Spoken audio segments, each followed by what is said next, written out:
आइए जानते हैं रेपो रेट और रिवर्स रेपो रेट किसे कहते हैं। सिंपली भाषा में समझते हैं कि हमें किसी भी प्रकार के लोन की ज़रूरत पड़ती है तो हम बैंकों के पास जाते हैं। तो बैंक जिस अमाउंट पे हमें इंटरेस्ट ब्याज पे करना पड़ता है, जैसे मान लीजिए कि 5 लाख हमें ज़रूरत है तो 5 लाख पे हमें बैंकों को 2 या 3% ब्याज देना पड़ता है, ठीक है।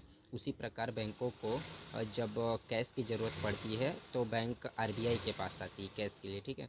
तो जब आरबीआई बैंक को पैसा देती है तो आरबीआई तय करती है कि इस अमाउंट पे इतना परसेंट मुझे ब्याज इंटरेस्ट देना होगा, ठीक है। तो तय किए हो गए हुए इंटरेस्ट रेट को ही हम रेपो रेट कहते हैं। और रिवर्स रेपो रेट सिर्फ उसका उल्टा है दोस्तों। जैसे कि मान लीजिए अब बैंक आरबीआई से पैसा लेती थी, अब आरबीआई कुछ शॉर्ट टर्म के लिए बैंक से पैसा लेगी, ठीक है। तो बैंक भी फ्री में तो देगा नहीं, क्योंकि सबसे बड़ा भैया न बाप न बड़ा न भैया, सबसे बड़ा रुपया। तो इसीलिए आर बैंक भी आरबीआई वालों से पैसा इंटरेस्ट के ऊपर चार्ज करेगी। उसी को हम रेपो रेट और रिवर्स रेपो रेट कहते हैं दोस्तों।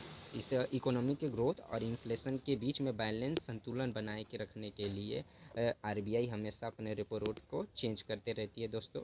करंट रेपो रेट का परसेंट है 5.40% और रिवर्स रेट का परसेंट है 3.35%। थैंक यू सो मच दोस्तों, बाय बाय।